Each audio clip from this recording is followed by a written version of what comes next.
Mr. Dursley always sat with his back to the window in his office on the 9th floor. If he hadn't, he might have found it harder to concentrate on drills that morning. He didn't see the owls swooping past in broad daylight, though people down in the street did. They pointed and gazed open-mouthed as owl after owl sped overhead. Most of them had never seen an owl even at night-time. Mr. Dursley, however, had a perfectly normal, owl-free morning. He yelled at 5 different people. He made several important telephone calls and shouted a bit more. He was in a very good mood until lunchtime, when he thought he'd stretch his legs and walk across the road to buy himself a bun from the baker's opposite. He'd forgotten all about the people in cloaks until he passed a group of them next to the baker's.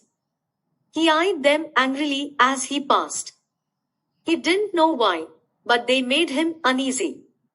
This lot were whispering excitedly, too, and he couldn't see a single collecting tin.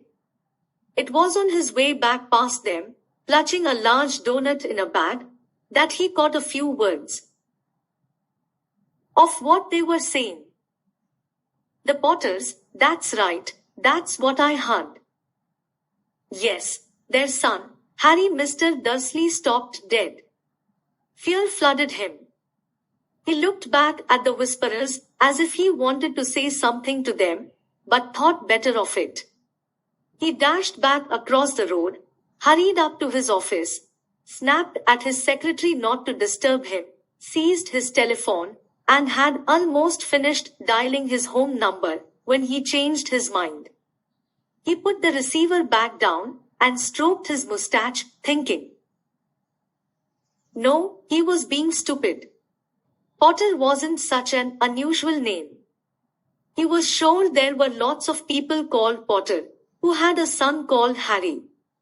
Come to think of it, he wasn't even sure his nephew was called Harry. He'd never even seen the boy. It might have been Harvey. Or Harold. There was no point in worrying Mrs. Dursley. She always got so upset at any mention of her sister. He didn't blame her if he'd had a sister like that, but all the same, those people in cloaks.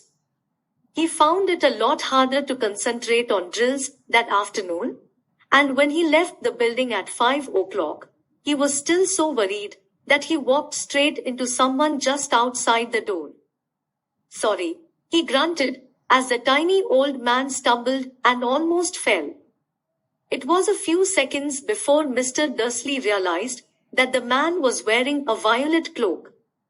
He didn't seem at all upset at being almost knocked to the ground. On the contrary, his face split into a wide smile and he said in a squeaky voice that made passers-by stare, "Don't be sorry, my dear sir, for nothing could upset me today. Rejoice, for you know who has gone at last. Even mug gulls like yourself should be celebrating this happy, happy day." And the old man hugged Mr. Dursley around the middle and walked off.